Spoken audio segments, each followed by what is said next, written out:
regresamos a la palabra del Señor. Hemos estado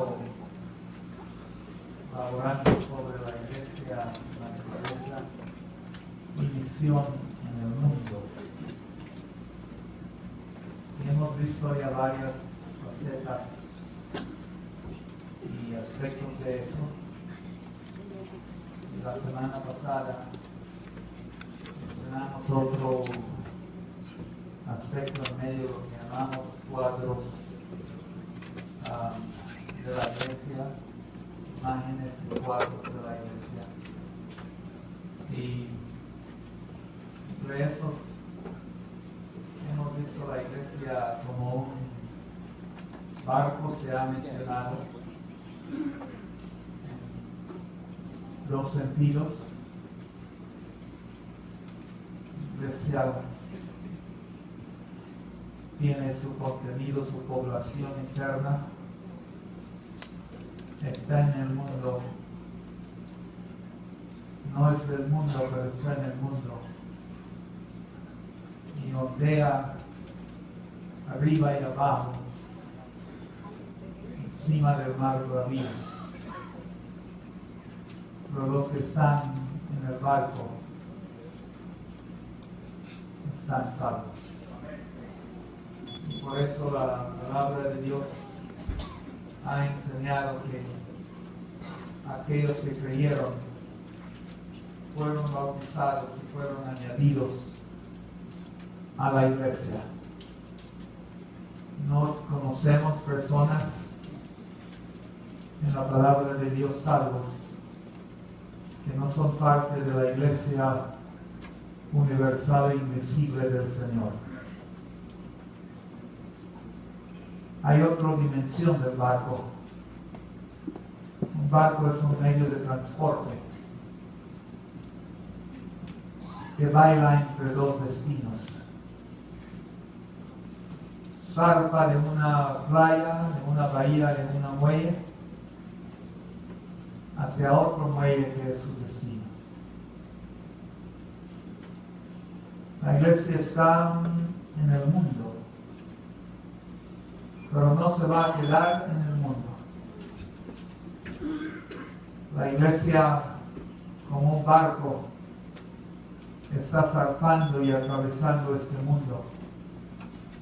Y la iglesia va para el muelle celestial.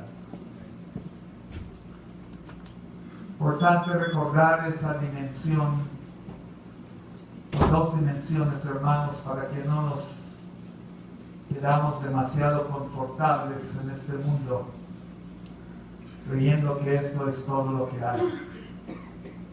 No lo es. No lo es. La iglesia como barco peregrina a través de las aguas del mar bravío también. No se establece en este mundo porque tiene un destino y va cargado con gente salva hacia el muelle de la salvación. Esa es una dimensión importante recordarnos cuando tratamos de ponernos demasiado confortable, entusiasmarnos con las cosas de este mundo, que no son, solamente son por un ratito, nada más. Hemos mencionado otras facetas, obviamente, de la iglesia como novia también. No regresaremos a todo eso, pero en esta mañana debemos movernos sobre otro aspecto de la iglesia que ya mencioné la semana pasada, en la cual la iglesia del Señor se sitúa también como un templo espiritual. Como templo espiritual somos recordados de igual manera que tenemos una misión que hacer en el mundo. Somos carne y somos hueso, pero también hay una dimensión espiritual en nosotros. El hombre es mucho más que carne y hueso. He insistido mucho tiempo, si somos más que carne y hueso. Necesitamos más que flautas y hamburguesas en este mundo. Y la Biblia dice, no solo de pan vive el hombre, sino de cada palabra que procede de la boca del Señor. Somos piedras vivos y somos construidos. En el hombre hay un espíritu, dice el patriarca Job. En ti hay un espíritu, no es solamente masa y materia. En ti está el soplo de la vida, está aquello que Dios te ha colocado en ti que te distingue de los animales. El animal no tiene eso, el ser humano tiene eso. Por eso podemos pensar, reflexionar, tener comunión con Dios, orar, escuchar al Señor. Porque el ser del hombre es hecho a creación, a imagen y semejanza del Señor. Eres espíritu, eres alma. Alguien dijo, yo nunca he visto un alma, mire a su lado y verá un alma. Y la palabra de Dios enseña esto, hermanos, y esas almas son como piedras vivas que Dios está usando para construir a su iglesia cada día. La iglesia como templo espiritual se refiere no solamente, y nos recordamos, no solamente el templo de madera de piedras. En Israel, el templo de Salomón, ya he hablado sobre todo eso. Sino también recordamos que Dios había apartado a algunas personas especiales para llevar a cabo los oficios del templo. Y uno de los deberes de ellos era ofrecer sacrificios y eran llamados sacerdotes. La palabra de Dios nos ha llamado el sacerdocio de los creyentes. Una de las grandes doctrinas que la Iglesia Bautista ha enfatizado y subrayado es precisamente esto, lo que llamamos el sacerdocio de los creyentes. Cada creyente es un sacerdote, y un sacerdote antiguo testamentario ofrecía sacrificios para el bienestar del pueblo, a favor del pueblo. Era una especie de intermediario entre Dios y el hombre. Pero cuando llegó el sumo sacerdote y el más grande de todo, la Biblia dice que Cristo Jesús es el mediador entre Dios y el hombre, y no hay más. El único camino, no uno de los caminos, el único camino entre Dios y el hombre. Entonces, mis hermanos, ese camino nos lleva a nuestro destino correcto. El camino es tortuoso, no siempre es liso, no siempre es pavimentado. Tiene baches en la calle, tiene huecos, tiene dificultades, tiene policías, tiene muchas contradicciones.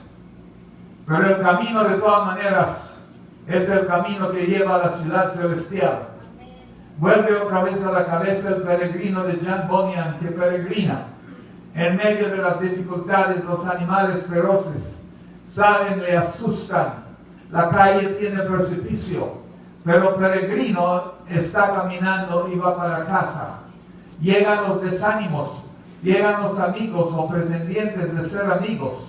Tratan de desanimar a peregrino, pero peregrino tiene perseverancia, la perseverancia de los santos, y nadie le desvía de su destino, pero porque peregrino se dirige a la ciudad celestial.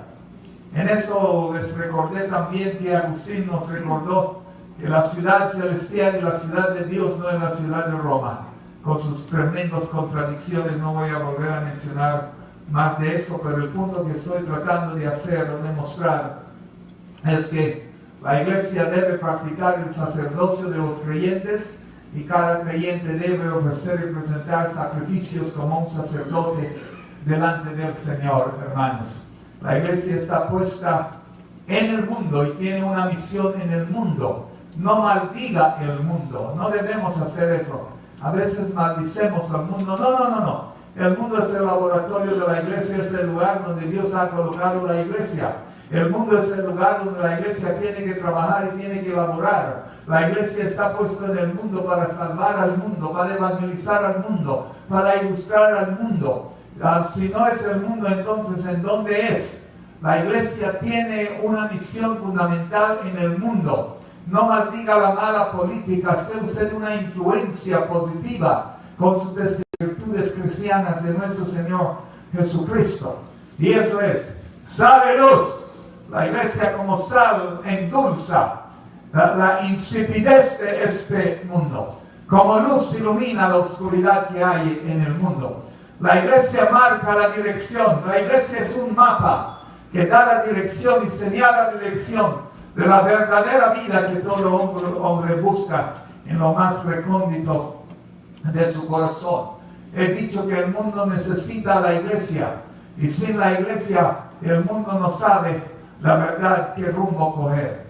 De gracias a Dios que un día usted y yo que éramos mundo y que éramos del mundo, fuimos rescatados del mundo, pero para regresar al mundo otra vez con la palabra de Dios para el mundo, para la salvación del mundo. Así que mis hermanos, no maldigamos al mundo. A veces decimos este malvado mundo.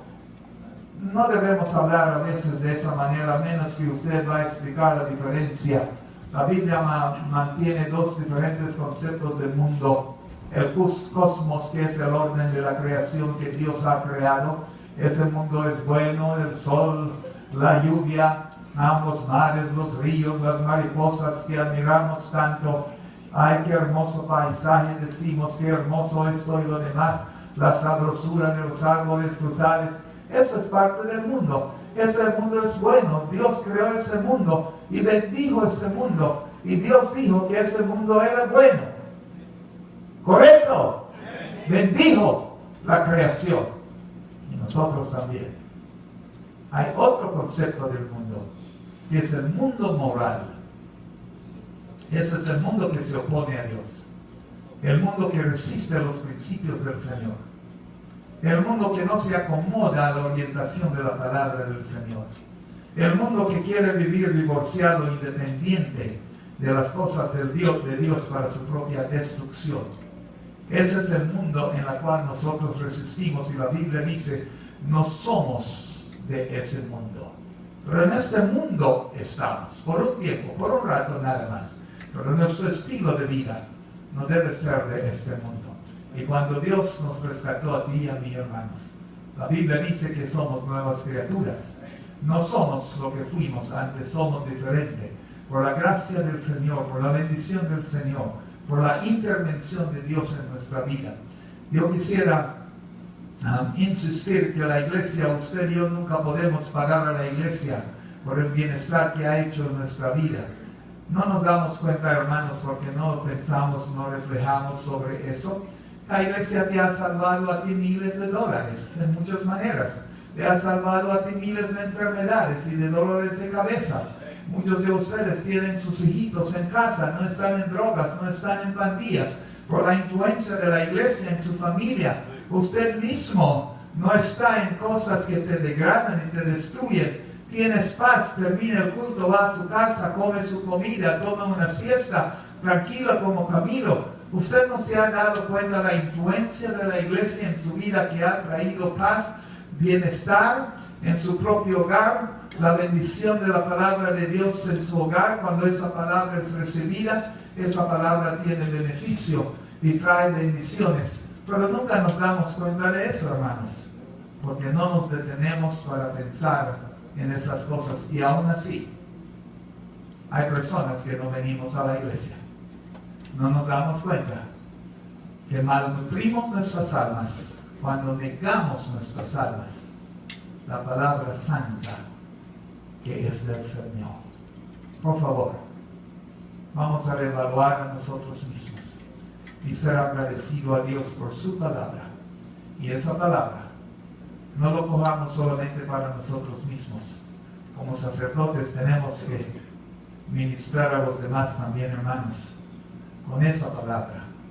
La palabra es para bendecir a todos. Y ciertamente la palabra de Dios bendice. Da vida, vitaminiza. No solo de pan vive el hombre, dice la palabra de Dios, sino de cada palabra que procede de la boca del Señor. Yo no sé usted, pero yo sé que yo soy producto de la palabra del Señor. La vida suya y la mía pudiera ser una vida devastada como la vida de cualquier persona que está en la cárcel, que está agobiado, hermanos, por los vicios de la vida, que han perdido su casa, su hogar, sus muchas cosas. por los vicios y por una mala vida desordenada. Pero por la palabra de Dios, por medio de la fe y de la gracia del Señor que recibimos, esa palabra nos ha salvado y somos productos de la palabra de Dios. La palabra de Dios ha creado a la iglesia. La iglesia es producto de la palabra del Señor. Y por esa razón la palabra de Dios es tan importante, hermanos, y como sacerdotes hay que ministrar esa palabra a los demás. Los sacrificios ofrecidos en el templo espiritual de Dios son sacrificios espirituales. Ya no estamos en el tiempo de los sacrificios físicos de los animales. La destrucción del templo por Tito Vespasiano, el romano que arrasó el templo en el año 70, eliminó los cultos y las adoraciones en el templo. Hasta el sol de hoy solamente queda el monte del templo en el cual está el templo ya no está ahí nada más. Pero viene el vino del Nuevo Testamento, nuestro Señor Jesucristo. Créeme, mujer, que la verdadera adoración es en espíritu y en verdad. Porque va a llegar el tiempo en el cual no se adora, ni en este tiempo ni en Jerusalén. Porque Jesús pudo ver y profetizar la destrucción del templo por el gran militar Tito Vespasiano. Y hasta el sol de hoy, hermanos, el pueblo judío lamenta la destrucción del templo. Mas vosotros sois el templo vivo del Señor. Y vuestro cuerpo es templo del Espíritu Santo. Y nosotros somos los sacerdotes de ese templo que debemos ofrecer sacrificios al Señor. Yo no oigo un aquí en medio de nosotros, un animal, un chivo que va a ser sacrificado. Pero oigo alabanza, y oigo los cánticos, y oigo los coros, y oigo esas cosas que se elevan al Señor para celebrar al Señor. Y cada uno de nosotros ofrecemos sacrificios vivos al Señor. ¿Qué son esos sacrificios? Voy a mencionar 4 esta mañana, uno nada más porque tengo una reunión después. Y uno de ellos es el sacrificio de un corazón contrito y humillado. El sacrificio de las buenas dádivas en segundo lugar. El sacrificio de una vida dedicada al Señor. Y el sacrificio también de la alabanza. Y en medio de eso, hermanos, abren su Biblia en Salmo número 51. Denme unos minutitos nada más. Y ya vamos a la reunión de la iglesia. Entonces, en Salmo número 51. Pero minutitos, ¿según quién? Según él. Salmo número 51. Uno de los grandes pasajes de la palabra del Señor, bien conocido, bien mencionado absolutamente por todos. Una tremenda experiencia de David, el rey más grande, se puede decir, de Israel. Y obsérvese, mis hermanos, ahí en el Salmo número 51, en su Biblia. David tiene mucha penitencia, es un penitente. Pide misericordia, pide compasión, pide perdón delante del Señor. David era un hombre con muchas contradicciones en su vida. Y me alegro que la palabra de Dios le presenta a él en cierta manera como uno de aquellos ejemplos. Porque la Biblia no esconde nuestras faltas. Y más bien lo que la Biblia muestra es que Dios puede usar a personas como David, con todos sus defectos, con toda la suciedad de su vida y de nuestra vida, y puede transformar la basura en algo hermoso, en algo limpio, en algo bueno, en algo bonito, y en algo que sirve para bendecir a los demás. Y ahí está el pico de la esperanza. Que usted como persona, delante de Dios, a pesar de su falta, que Dios puede transformar su vida en algo bueno. Que Dios puede transformar su vida en un santo y en una santa. Y no estoy hablando de un culto de beatificación o de santificación. El hombre no puede santificar a nadie. El que santifica es a Dios. Él es el que santifica. La santidad viene de Dios, no procede de una ceremonia de los hombres. Y Dios llama santo a aquellos que han sido arrepentidos de sus pecados, han sido transformados y han dejado ser usados por el poder de Dios. Y ahora son lo que son por la gracia del Señor. Y uno dice, pero qué vida tan hermosa. Sí, pero no siempre fue así. La hermosura viene del Señor. Y la vida suya es un reflejo de eso también, hermanos. Yo sé que en nuestras casas, en nuestros hogares, decimos, ay, pues aquí mi hermanita Elizabeth pretende ser santa. Ay, mira a Santa Elizabeth. Entre los hermanos se burlan, se juegan de esa manera. Ay, ¿qué crees que soy un santo? En el argot popular, eso sí, pero esa palabra tiene una tremenda realidad bíblica. Si eres creyente, eres un santo y eres una santa. Yo no dije perfecta. Perfección pertenece a Cristo solamente. No a usted y mucho menos a mí. Solamente a Dios. Pablo dijo a los santos de la iglesia de Corinto, a los santos de la iglesia de Filipos, y eso era gente con muchos problemas como nosotros. Corinto era una de las iglesias más dificultades en la cual el paganismo había influenciado, hermanos. Muchos errores en la iglesia de Corinto. Y sin embargo a esos hermanos fueron llamados santos. Porque Dios no solamente los salva, sino que los aparta del mal. Y están dedicados a la causa del Señor.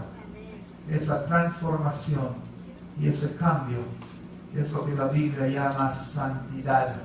Estar apartado y dedicado a las cosas del Señor.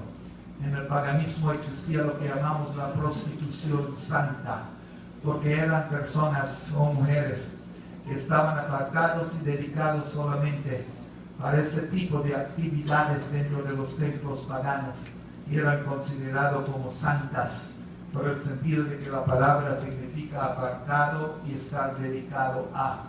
Cuando llegó el Nuevo Testamento, tomó esa palabra de santidad, la hagiografía que tiene que ver con la santidad, y usó la misma palabra para referirse a los creyentes del Señor. Apartado del mal, apartado del pecado, apartado de la desobediencia, de la injusticia, y están dedicados a la causa del Señor. La Santa Iglesia Bautista Hispana Anderson Road. Eso era como un poco raro, ¿verdad? Algunos hablan de la iglesia de Santa Teresita. Yo hablo de la iglesia, de la Santa Iglesia, de la Iglesia Bautista de Anderson. Hermanos y hermanas que están apartados, cambiados por el poder de Dios, y ahora su vida refleja la santidad del Señor y están entregados a la causa de nuestro Señor Jesucristo. Eso se llama santidad. Y el deseo de Dios es que cada creyente seamos santos. ¡Sed santos!, dice la palabra de Dios, como yo soy santo. Hay un llamamiento a la santidad. Y el sacerdote tenía una de sus responsabilidades, es vigilar, procurar, fortalecer la santidad de los creyentes. Y entre esos está el sacrificio de un corazón contrito y humillado, que no es nada más sino un reflejo de una vida santa. Mire, Salmo número 51, versículo, sobre todo 16 y versículo número 17, dice la palabra del Señor. No sé si pueden ver allí un ratito, hermanos, ahí en su Biblia, Salmo número 51. Todo el Salmo número 51. David, por su adulterio, tal vez también por su matanza, ha cometido mucha maldad, ha derramado sangre, ha estado metido en cosas que no debiera estar. Pero David tenía también un corazón arrepentido. David, escúchame bien, hermanos, no era un hombre perfecto, pero tenía sencillez de corazón. En él también tenía un corazón que chocolateaba, que se derritaba también. Como todo ser humano tiene un bebé dentro de nosotros. Cada varón tiene un varoncito dentro de nosotros que llora, pide y requiere consolación. Cada hermana tiene una, iba a decir varoncita, tiene una niña dentro de ella que llora y necesita consolación también. Y esa niña y ese niño que está en cada uno de nosotros es un regalo de Dios. Es un reflejo de la imagen y la semejanza del Señor. Es un reflejo de que el hombre, por más malo que somos, tenemos algo bueno adentro de nosotros. No hay nadie tan bueno que no tiene nada malo. Y no hay nadie tan malo que no tiene nada bueno, que no tiene algo bueno. Todo ser humano. Y Dios nos ayuda para que estemos progresando, en ir mejorando, avanzando, fortaleciendo el bien en nosotros, hermanos, para que el mal se vaya chiquitando y se vaya perdiéndose cada día más, hasta que llegamos a la medida de un varón perfecto, que se llama Cristo Jesús, el más bueno de todos, el buen Jesús. Y entonces dice versículos 16, 17, porque Dios no quiere sacrificio, porque no quiere sacrificio, dice la palabra del Señor. ¿Me están siguiendo, hermanos, o no? Que yo lo daría. La verdad es que si fuera de sacrificio, David tenía 1000 maneras de dar sacrificio. Hello. Ordenaba a cualquiera trajera una docena de tórtolas o de toros, o de animales, o de ovejas, o de carneros, y los sacrificaba. No quieres eso. Dios no quiere el holocausto. Los sacrificios de Dios es el espíritu quebrantado, el corazón contrito y humillado. No despreciarás tú, oh Dios. El creyente, no solamente como templo, sino como sacerdote de los creyentes, debe ofrecer sacrificios espirituales al Señor. Y entre ellos está el del corazón contrito y humillado. Ningún otro sacrificio Dios va a recibir de una manera aceptable hasta que no procede de un corazón contrito y humillado. En realidad lo que Dios busca no es tanto el animal, sino la actitud del corazón que está detrás del sacrificio. Y por eso, hermanos, hay que limpiar nuestros corazones, como dice la palabra del Señor. Y cuando viene y presenta su ofrenda delante del Señor, nuestros sacrificios delante del Señor, debemos tratar de estar seguros, mis hermanos, de que tenemos un corazón contrito y humillado. El culto nos da mucha oportunidad y espacio al entrar en ese lugar. Los cantos, la oración, la alabanza, las ofrendas nos dan espacio para pedir perdón al Señor y ordenar nuestro corazón delante del Señor, aquí mismo delante de nosotros. No desaprovecho eso, no es cantar por cantar, no es orar por orar, es para darnos el espacio de examinar a nosotros mismos y mejorar nuestra actitud delante del Señor. Y en diferentes momentos del culto, eso pasa en los diferentes corazones de este lugar. Hay momentos que están recogiendo la ofrenda y yo digo, yo necesito mejorar mi vida en este aspecto. Hay veces que las hermanas oran, los hermanos oran y dicen algo en su corazón y Dios usa eso para hablar a mí y decirme, tú estás en una dimensión faltante, necesitas crecer más en ese aspecto. de tu vida. Poner a paz y salvo para con el Señor. Porque recuerden, Dios no va a recibir nuestros cánticos y nuestro sacrificio, mis hermanos, si no procede de un corazón contrito y humillado. Dios no necesita el sacrificio suyo. Recuerde que Dios le basta, a Dios no le hace falta absolutamente nada. Por eso es Dios. Pero debemos venir, y por esa razón debemos venir sobre el término de Dios, no el término suyo y el término mío. La necesidad de sacrificar es de nosotros, no es del Señor. Los beneficios del corazón contrito y humillado es suyo y mío, no es del Señor. Las bendiciones del corazón contrito no es de Dios, es de nosotros. El progreso del alma que experimentamos, un concepto muy importante. El progreso del alma, el alma progresa, el alma avanza, el alma madura, el alma se asemeja más al Señor. El progreso del alma pertenece a nosotros, no del Señor. No solamente eso, el embellecimiento de nuestro ser es de nosotros, no es de Dios. La sanidad de nuestras heridas es beneficio de nosotros, no es del Señor. Y por eso el sacrificio que presentamos delante del Señor, que debe proveer todas estas cosas, mis hermanos, se debe tomarlo de una manera bastante seria y entender el hecho de que Dios ha prescrito eso para nosotros.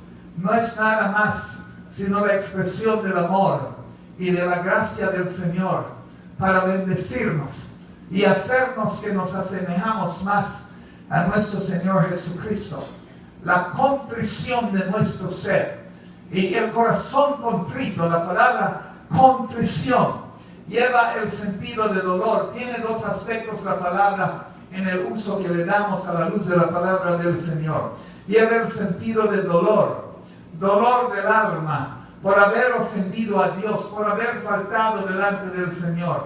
El dolor que uno siente cuando lastima la santidad del Señor de alguna manera. Yo sé que sentimos una culpabilidad cuando no hemos hecho bien, hermanos, delante del Señor.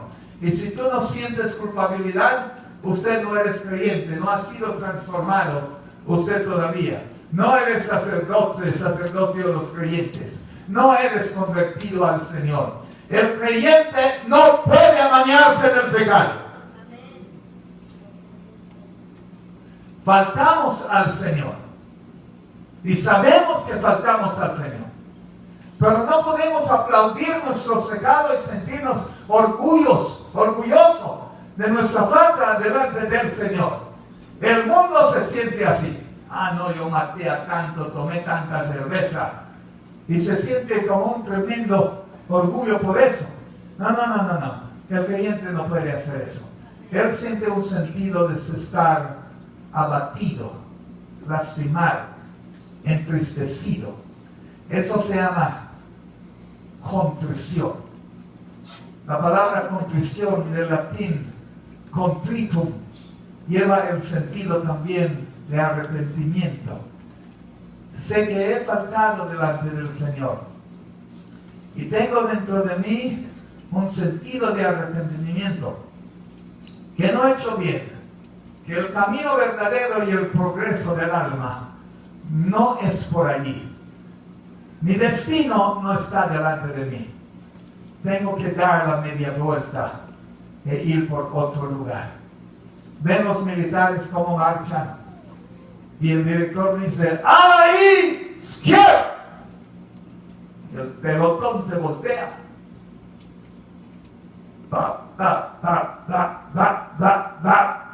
En otra dirección. Eso se llama arrepentimiento. Cambio de mente, de destino, de plan. Me di cuenta que yo iba mal. No me siento bien porque no puedo amar la destrucción que está delante de mí. Me doy media vuelta y regreso por otro lado diferente. Me arrepiento de mis pecados Eso quiere decir, por ese camino, debo hacer un esfuerzo de no volver a caminar más. Dios no te critica a ti, ni te da palizas porque usted falta delante del Señor.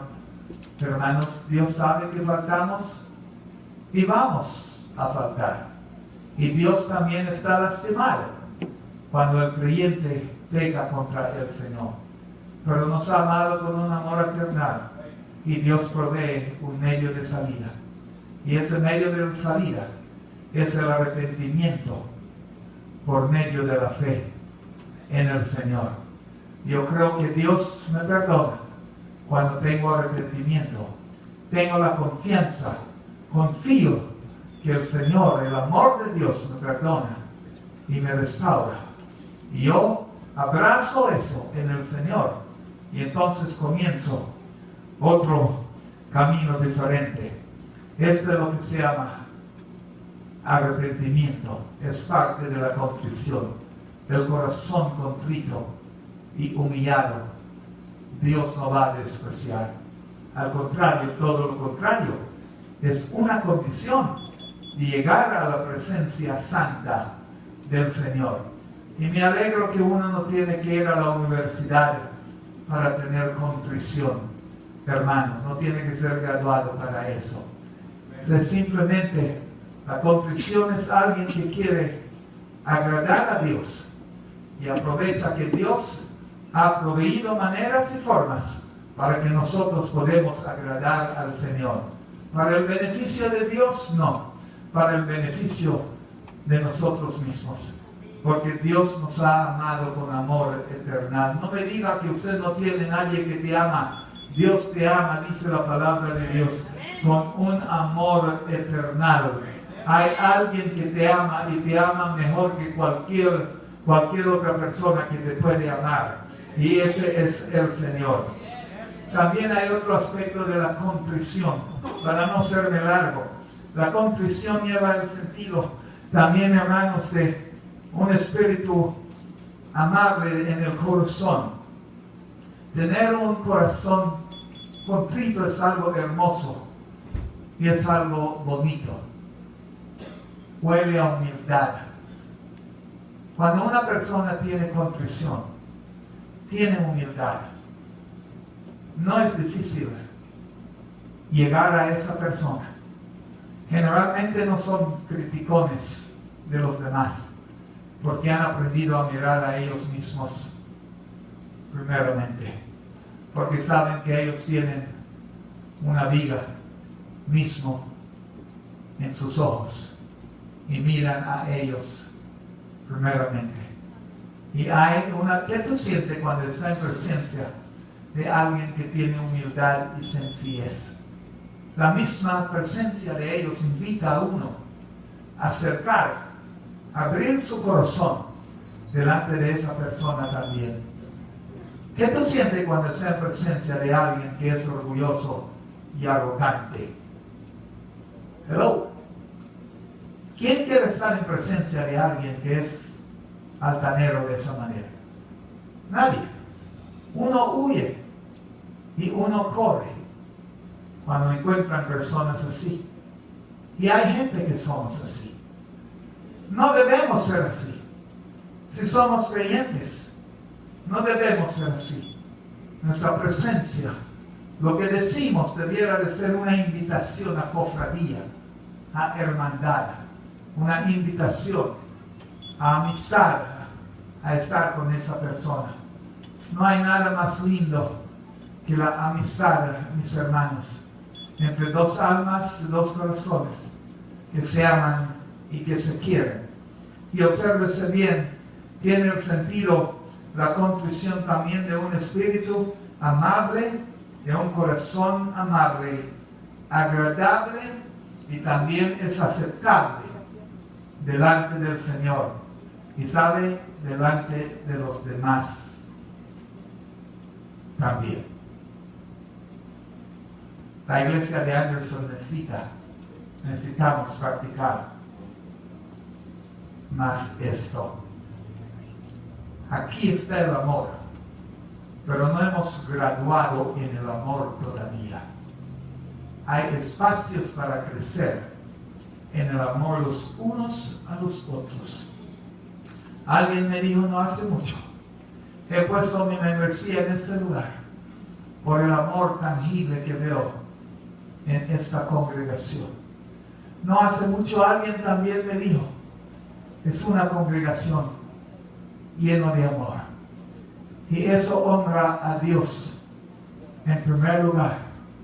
Y es motivación para nosotros para que podamos seguir mejorando y creciendo en el amor, en la contrición, hermanos, en un corazón y en un espíritu afable. Salmo 34, 18, abre su Biblia un ratito nada más y obsérvese bien cómo maneja la palabra del Señor. 34, 18 de Salmo. Cuando hay contrición, hay cercanía sin lugar a duda. Hay quebrantamiento, la palabra es crush. El corazón se despedaza, se atiza. El orgullo, la arrogancia, lo pomposo del corazón pierde, lo inflado del corazón pierde ese sentido tan común en el mundo. Y dice la palabra del Señor, cercano está Jehová, ¿quién? A los quebrantados de corazón. ¿Y qué más? Y salva a los contritos de espíritu. Dios no desprecia al corazón contrito y humillado. Oh, que Dios intervenga en nuestra vida y trabaja. Y que Dios despedace el orgullo y la arrogancia. En ti y en mí, hermanos, y nos da más contrición. Porque Dios está cerca a aquellos que tienen un corazón contrito y humillado. Y un corazón quebrantado. Cuando eso pasa, mis hermanos, les voy a decir, grandes cosas van a pasar. Dios nos va a mostrar posibilidades que no pudiéramos ver antes.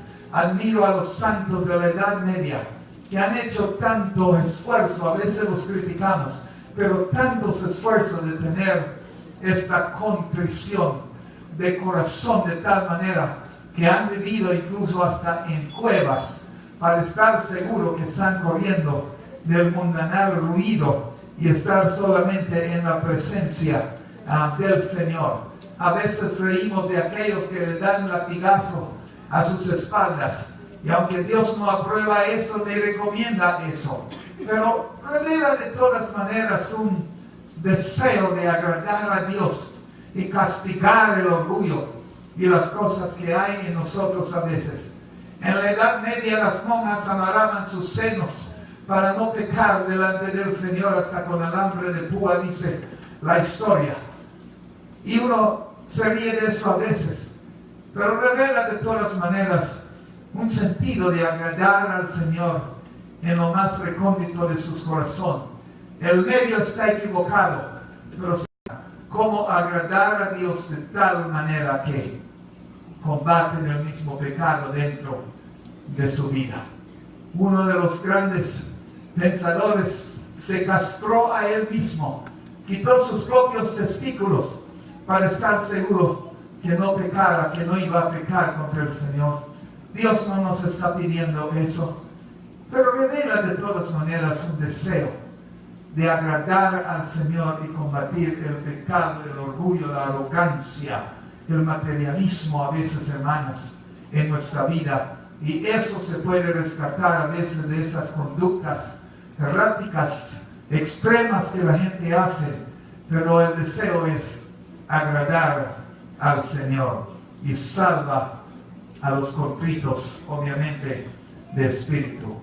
Nadie se salva sin contrición de espíritu, porque Dios está dispuesto a salvar a todos, pero no lo va a hacer sino a los pies de la cruz del Calvario, en contrición, en humildad, en reconocimiento de que somos pecadores y necesitamos la sangre que nos limpia de cada uno de nuestras maldades. No me venga a mi Cristo como un general, hablándole de cara a cara y de tú a tú. No, caiga sobre su rodilla. Porque sin contrición nadie va a agradar al Señor. Ni usted, mío, ni nadie. La gente que tiene un espíritu contrito llora a veces sobre sus equivocaciones, sobre sus pecados. Lamentan sobre ellos. Y si pudieran reversar el pasado, lo reversarían. ¿Qué seríamos sin la sangre de Cristo y el perdón de Dios, hermanos? Porque nadie puede cambiar el pasado. La sangre neutraliza los efectos del pecado sobre el destino de nuestras almas y nos dan la paz presente que de otra manera no lo hubiéramos podido tener. El perdón de Dios es absolutamente todo. Dios no desprecia al espíritu contrito y humillado. Expresan un genuino sentido de tristeza sobre sus pecados. Y la Biblia dice, bienaventurados aquellos que lloran. Pero no es llorar por llorar. Lloran por contrición. Lloran por sus faltas.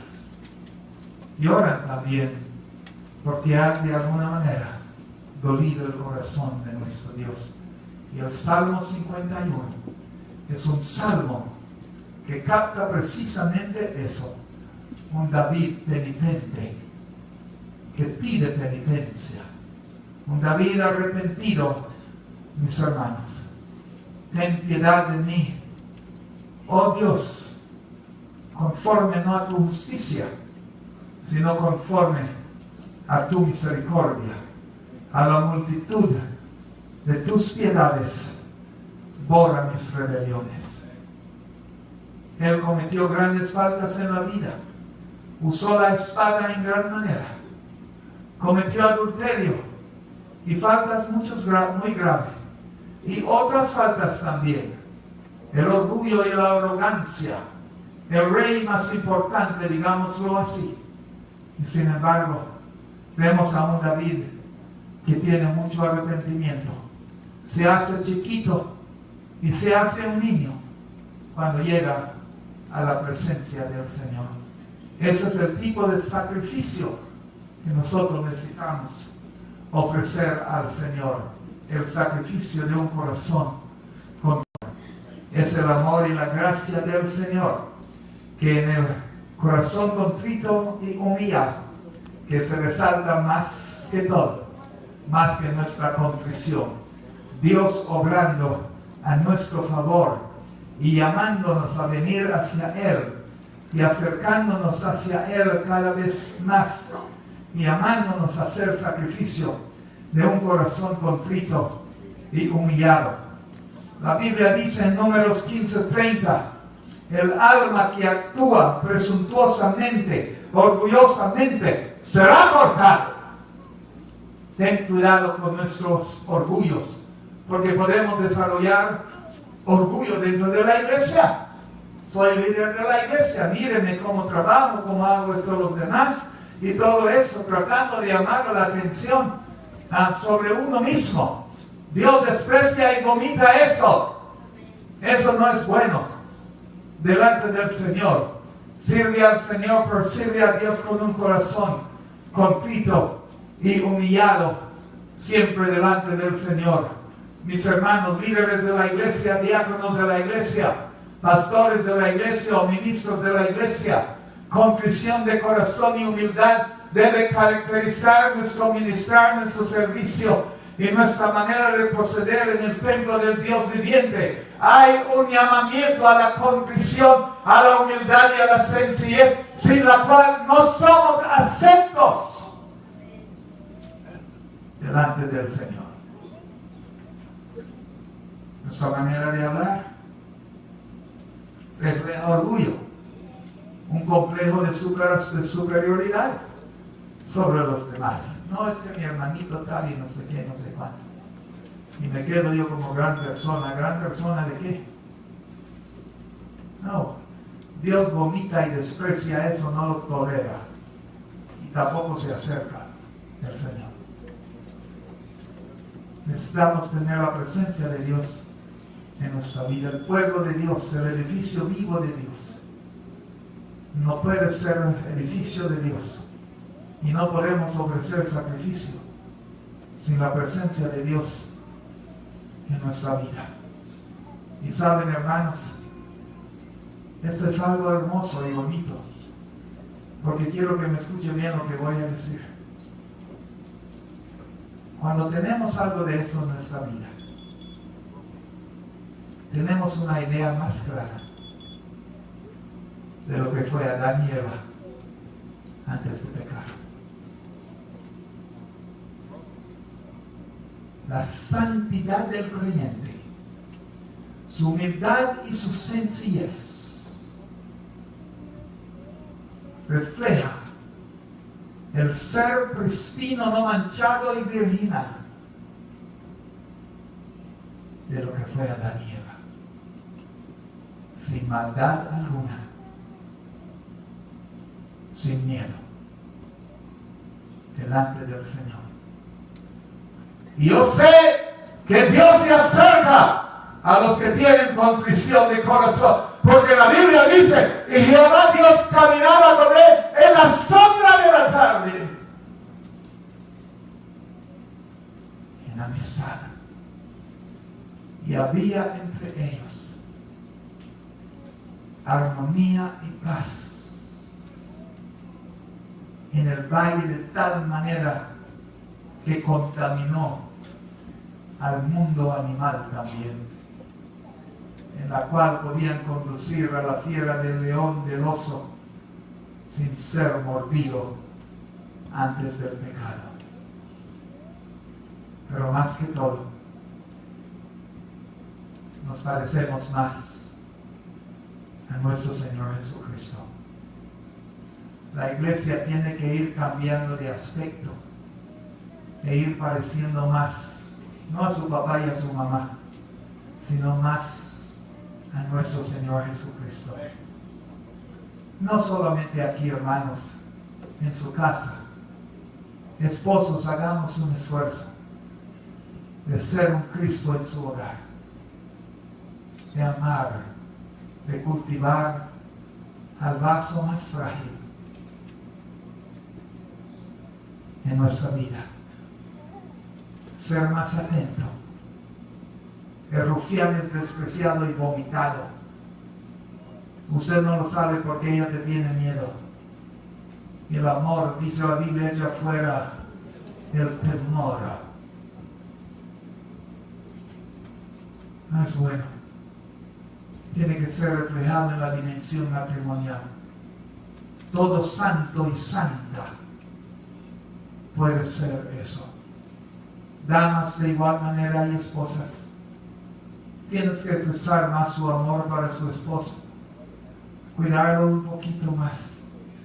Ver el valor en él un poco más.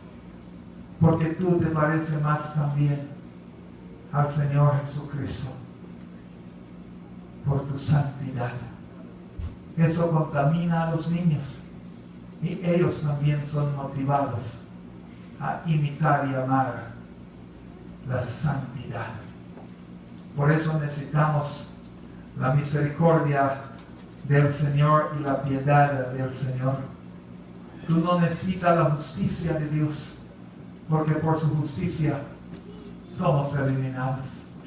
Pero la piedad y la compasión, ten piedad de mí, oh Dios, y límpiame, dice el 2, de mi pecado, porque yo reconozco mis rebeliones y mi pecado está siempre delante de mí. Eso debe ser más constante, hermanos, en nuestra vida. Napoleón Bonaparte, una muchacha se echó a sí misma en el regazo de Napoleón y le dijo: ten piedad de mi padre, ten piedad de mi padre. Su papá era un malvado, rebelión, condenado a muerte. Los labios de Napoleón se cayó, y por ver la contrición, la humildad, el ruego la súplica y la sencillez de la muchacha. Le perdonó a su papá. Ten piedad de mí, oh Dios, y denos un corazón contrito y humillado. Y eso es posible. Por 1 de Juan 1:7, la sangre de Cristo nos limpia de todo. Hello. De todo. De cada uno de nuestros pecados. Muchos tenemos el problema. Déjenme cerrar esto porque si no voy a ir delante. Muchos tenemos el problema que no podemos perdonar a nosotros mismos. Y le voy a decir, es un pecado no poder perdonar a usted mismo, porque usted pretende ser Dios en cierta manera. Si Dios, que es santo y sin falta, te puede perdonar, ¿quién eres tú y yo para no perdonar a nosotros mismos? Y nuestra lucha, hermanos, es perdonar a nosotros mismos. Favor, y hablo a mí mismo, aceptemos el perdón de Dios.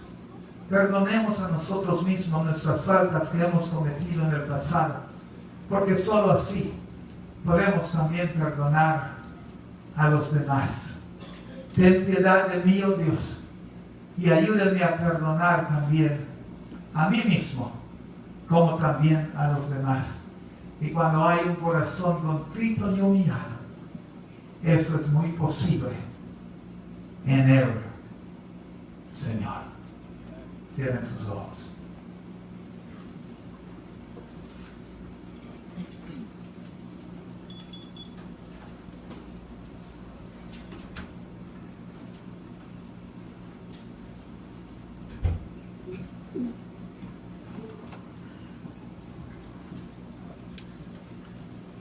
El sacrificio, el corazón contrito y humillado.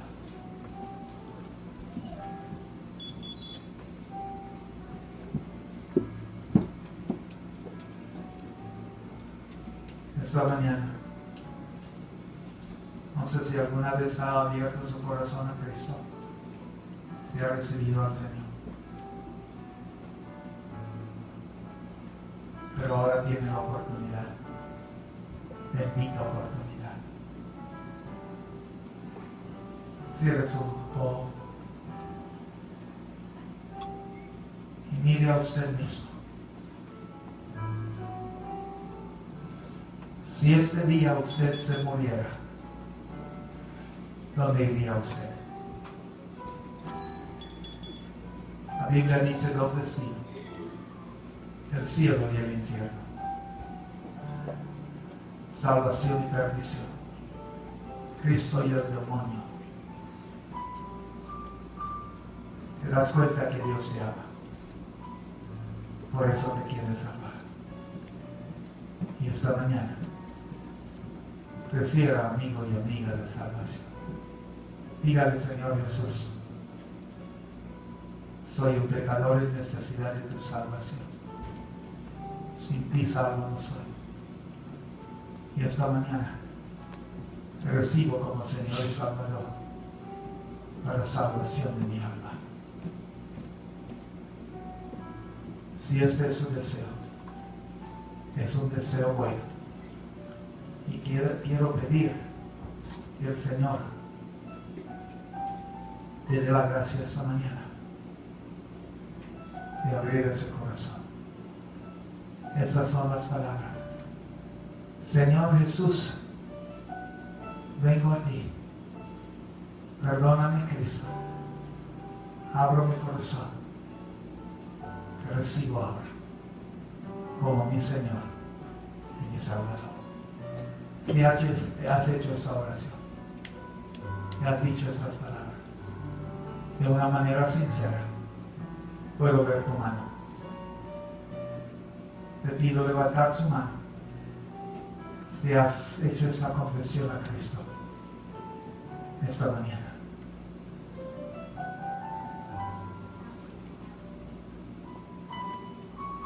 Segunda invitación: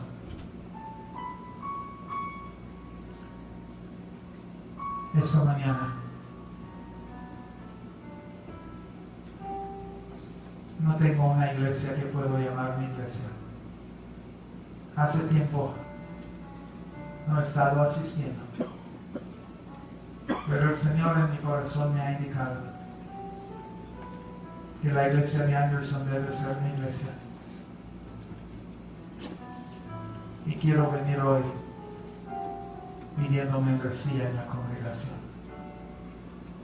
O simplemente has cambiado de un lugar a otro y esta mañana quieres solicitar membresía en la iglesia de Anderson.